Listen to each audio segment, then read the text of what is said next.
सो मैं अभी अपने फ़ोन ना ऐसे ही स्क्रॉल कर रहा था, अपने स्क्रीनशॉट्स देख रहा था और मेरे को एक 4-5 साल पुराना स्क्रीनशॉट मिलता है और मैं उसमें देखता हूँ मैं अपने दोस्त को टेक्स्ट कर रहा हूँ, ठीक है? वो डीएम का स्क्रीनशॉट था और उस स्क्रीनशॉट में मैं अपने दोस्त को लिख रहा था कि भाई मैं हार गया।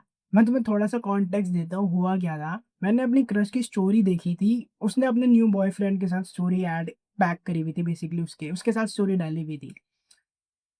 तो भाई उस टाइम मेरे को लग रहा था कि भाई मैं हार गया लाइक मेरे को भाई उस टाइम यही लग रहा था मेरा ना ऐसे दिल चूर-चूर हो गया था। क्योंकि मेरी सिर्फ़ हाय हेलो ही होती थी उस टाइम, उस बंदी से बात। और सिर्फ़ यही यही नहीं भाई, मैं ना ये स्टोरी देखने के बाद उसकी उसकी फॉलोइंग लिस्ट में जाके देखता हूँ और मैं देखता हूँ कि भाई इसने मेरे को फॉलो बैक तक नहीं करा हुआ। इसने सबको फॉलो बैक करा हुआ है भाई, लेकिन इसने मेरे को फॉलो बैक नहीं करा हुआ। आई नो ना बहुत ना छोटी बात लगती है कि भाई क्या ही हो गया फॉलो बैक नहीं करा हुआ। लेकिन उस टाइम भाई मैं ना भाई टूट गया था पूरा। और ये देखने के बाद मैं अपने दोस्त को यही लिखता हूँ कि भाई मैं हार गया यार उस बंदे से। क्या यार, मेरे साथ ही ऐसे क्यों हुआ? ये सब फालतू के रंडी रोने कर दो। बट अब मैं रिफ्लेक्ट करूँ ना उस टाइम पे तो भाई I do deserve it. Like उस टाइम मैंने पिछले 5-6 साल तक उस पॉइंट पे पिछले 5-6 साल से मैं रोज़ पॉर्न देख रहा हूँ, रोज़ मास्टरबेट कर रहा हूँ। ना तो मैं जिम जा रहा हूँ, ना मैं अपने लुक्स पे काम कर रहा हूँ। मैं भाई बहुत ज़्यादा बेकार दिख रहा था उस टाइम पे। मैं भाई एफर्ट भी नहीं डालता था कि मैं अच्छा दिखूँ थोड़ा-सा। मेरे को याद है हमारी ऑनलाइन क्लास होती थी ना, तो मेरे ऐसे बाल-वाल बिखरे होते थे। मेरा आँख भी ढंग से ऐसे आँखें भी नहीं खुल रही होती थी और मैं ऐसी आँखों के साथ, ऐसी बिखरे हुए बालों के साथ ही ज़ूम कॉल अटेंड कर लेता था, मीटिंग अटेंड कर लेता था। और मेरे को याद है मेरा दोस्त स्क्रीनशॉट खींच के भेजता था और मैं दिखता था छी भैंचोद मैं कितना गंदा दिख रहा हूँ। तो ऑब्वियसली उस टाइम में मैं डिज़र्व करता था भाई ये सब। बट देन आई डिसाइडेड कि भाई बहुत हो गया। बट मैं तब डिसाइड करता हूँ कि भाई मैं ये पोर्न-वोर्न देखना बंद कर दूँगा, अपने आप पे काम करूँगा, ठीक है? और मैं तब रेगुलर वर्कआउट करना स्टार्ट करता हूँ। इस पॉइंट तक मैंने जिम-विम भी नहीं लगाई थी, ठीक है? मैं घर पे ही वर्कआउट कर रहा हूँ और मैं देखता हूँ भाई फॉर द फर्स्ट टाइम मेरे को लड़कियाँ कॉम्प्लीमेंट दे रही हैं। लाइक मैं नो लॉन्गर मैं इनविजिबल तो नहीं हूँ भाई एटलीस्ट।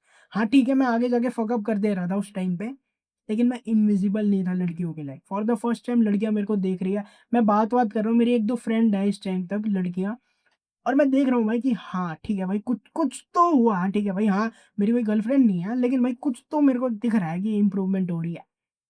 और इस पॉइंट के 6 महीने बाद मैं अपनी लाइफ़ की पहली डेट पे जाता हूँ, उसी सेम बंदी के साथ जिसने मेरे को फॉलो बैक तक नहीं करा था।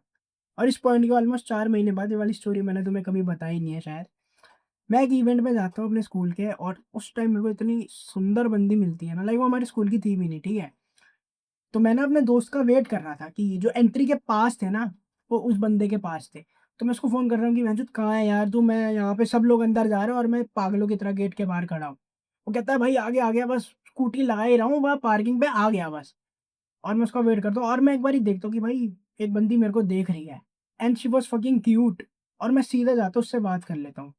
क्योंकि अब मैं ना तो रेगुलर पॉर्न देख रहा ना, तो अब मैं इतना ज़्यादा नर्वस फ़ील नहीं कर रहा। इनफैक्ट मैं कॉन्फिडेंट फ़ील करता हूँ और मैं ईज़िली उस बंदी से बात-वात करता हूँ, इंस्टा एक्सचेंज करता हूँ और इतने में ना मेरा दोस्त आता है और वो मेरे को कहता है कि तेरी दोस्त वोस्त है क्या? मैं कहा नहीं भाई अभी बस 2 मिनट पहले ही मिले हैं। और वो पागल हो जाता है कि भाई ये क्या कर दिया तूने? अभी तो अंदर तो घुसने देता, तुमने बाहर ही कैचिंग शुरू कर दी ये वो। एंड लाइक अब तो मैं उस बंदी के साथ नहीं हूँ टच पे, ठीक है? लेकिन like she was the fucking best girl अभी तक। Like she was very cute plus उसका नेचर भाई नेचर बहुत ज़्यादा बढ़िया था, ठीक है? Very caring, very supportive. But हाँ, अब नहीं होती बात, वो बाद की बात है। लेकिन सिर्फ़ यही नहीं और ऑलमोस्ट अभी थोड़े बहुत रिसेंट की बात है, ठीक है? तो मैं तुम्हें ज़्यादा डिटेल नहीं दे सकता क्योंकि है वो बंदी के साथ मेरी अभी भी बात हो रही है। तो लाइक ये बंदी से मेरी बात-वात होती है, हम ज़्यादा टेक्स्ट-वेक्स्ट भी नहीं करते, ठीक है? ये बंदी लाइक लिटरली 2 घंटे ट्रैवल करके आती है just to fucking meet me और मिलने के 1 घंटे के अंदर ही she is on top of me और वी वर मेकिंग आउट। तो अब मैं रिफ्लेक्ट करूँ ना कि भाई जहाँ पे लाइक क्रश ने रिजेक्ट भी क्या कर दिया उसके लिए मैं एक्सिस्ट भी नहीं करता हूँ, मेरे को फॉलो बैक तक नहीं कर रही और अब इस लेवल की अबंडेंस, ये सिर्फ़ इसलिए पॉसिबल हो पाया क्योंकि मैंने अपने आप पे काम करा, मैंने इस जर्नी पे कमिट करा, मैंने नो फैप फॉलो करा। इसने भाई मेरी लाइफ़ ट्रांसफ़ॉर्म कर दिया लाइक लिटरली और ये तुम्हारी लाइफ़ भी ट्रांसफ़ॉर्म कर देगा। और अगर तुम्हें मेरा फ्री कंटेंट हेल्पफुल लग रहा है तो एक बार इमेजिन करो भाई मेरा पेड कोर्स तुम्हारी कितनी ज़्यादा मदद कर सकता है। भाई कोई प्रेशर नहीं है, लेकिन अगर जेन्युइनली तुम्हें मेरी फ्री वीडियोज़ हेल्पफुल लग रही है, तो तुम एक बारी मेरे पेड कोर्स को भी चेक आउट कर सकते हो। मैंने उसका लिंक नीचे डिस्क्रिप्शन में दे रखा है। अब हम मिलेंगे नेक्स्ट वीडियो में।